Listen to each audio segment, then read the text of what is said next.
is the North End. This is the North End. Hey guys, this is JP California with the North End. Just getting at you guys with the 5 things we learned about Aston Villa via Watford yesterday in the middle of February 2022. It's a beautiful day here, but I am just dying inside. Villa lost 1-0 again. Nice little counterattack goal from Watford, and we are struggling. So let's go over the 5 things we noticed from this game, for good or for bad. Let's take a quick look at them. All right, first things, Danny Ings up top instead of Ollie Watkins. Now, Steven Gerrard came out the other day, last week, after the Newcastle game, and said that he was going to make changes to the squad, and he did. He brings in Danny Ings. He leaves out Ollie Watkins, our highest goal scorer for the last 2 years, or last year, and we played better, right? All in all, we just played better with Danny Ings. He was far more involved in the build-up play. He had 2 really quality opportunities. One was offsides. He clearly comboed with Buendia and Coutinho more. He just looked fresher up top, but it just doesn't look like he's getting the amount of service, and this might be reflective of Watkins as well, as why he wasn't doing the job. They just don't seem to be getting the service that they really need to thrive up top, and I don't know it's because we're not trying or we aren't creating enough space to get them to be able to play through.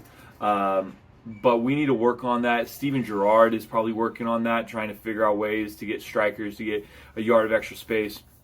And hopefully they can ride it in the next weeks. We have 2 quality starting center forwards. There's no way we can bring in a 3rd starting quality center forward for another 30 million. You would literally have 100 million sitting in a position where we need 1 player. We got to figure it out, and we got to make it happen for these players and see which one of them can get on a goal-scoring run. The next point we're going to talk about is the tactical change. Against Newcastle and more so against Leeds, Villa didn't really have the bulk of the possession. It was very much just go at them. This game, it's clearly been drilled into the players to build up slowly, to get our defense at the halfway line, to really hold an opposition in their own half. And it clearly showed. We did this well. This is probably one of the most recent games that I can think of that we continuously had possession of the ball around the halfway line, whether it be a defender or not. There was multiple times Callum Chambers was around their 18-yard box getting the ball and recycling it back to our defense to keep possession.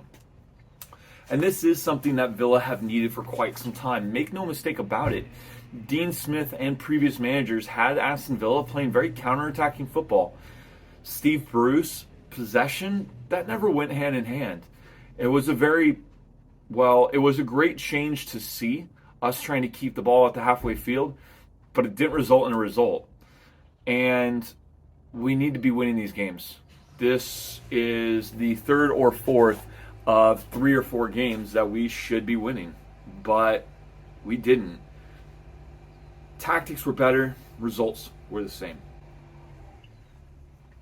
Sorry, I need to get a quick sip of tea. The next one, corners galore. We had 10 corners this game, and there was a period about the 20-minute mark where we had like 5 in a row, maybe even 6. Now, Villa are known to be better at set plays. We are one of the top 3 from creating goal-scoring opportunities from set plays. We are one of the top 4 from scoring from set plays.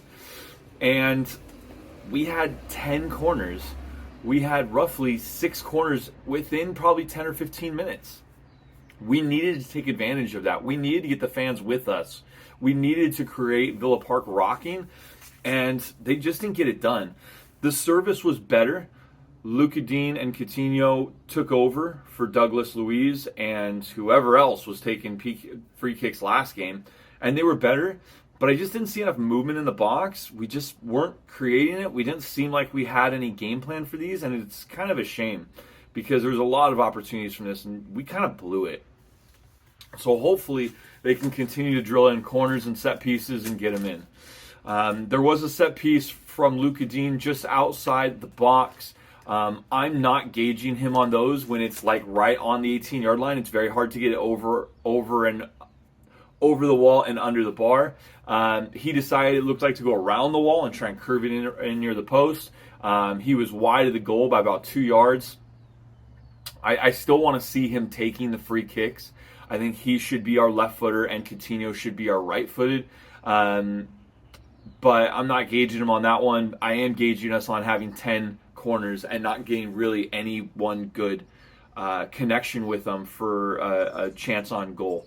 So hopefully we can fix that. It was just kind of discouraging. The next point, and this is one that I've heard on a few podcasts, the Villa View, the Claret and Blue, both podcasts are just top notch, is Villa kind of look hungover. Villa look really hungover since the Leeds match. Kind of like what we saw when we played Wolves in the middle of October. We blew a 2-goal lead to lose 3-2 against Wolves, and it was kind of the downfall of Villa. In the next 5 games, Dean Smith will be sacked at that time period, and we just seem to be really hung up after blowing that 3-1 Leeds lead. Hopefully Steven Gerrard can remedy this quickly because we don't obviously want to go down that path, but we're 4 games without a win. We're bottom 5 of the form table. It's not looking great. So for us as Villa fans, he needs to kind of work into something. He needs to get some result somewhere. And this would have been the game. I am starting to get worried because we are not safe yet. I think we still need 3 wins to pretty much guarantee our safety, especially with teams like Burnley, Norwich, and Newcastle all getting results here and there, and Villa are not. So we need to get over this hangover from the Leeds match, start putting in a few goals and scraping out results. And finally, and this is hard for me to say, I wasn't going to put this in, but I think it was something that needs to be said. The crowd atmosphere at Villa Park was dead. In that period where we had a bunch of corners, if this is a match that Villa are chasing or we had just scored, the crowd would be rocking. I mean, after Man U, you could hear the chants in the TV. You could tell the stadium was rocking. In this match, it sounded like the stadium was dead. It sounded like all the people were the cardboard boxes again. I don't know what to say to the Villa faithful, but I feel like in that corner, when we had all those corners at about the 20-minute mark, there could have been a moment of uproar to really like edge on, like, come on, let's do this. And it just wasn't there. It just seemed like the fans are turning a little bit on the team in games that we need them the most. I feel that the team needs the fans to cheer them on, and I understand that the fans want something to be cheered about. They need a goal. They need good opportunities to get them alive. But in that moment of struggle, the team needs the fans more than ever.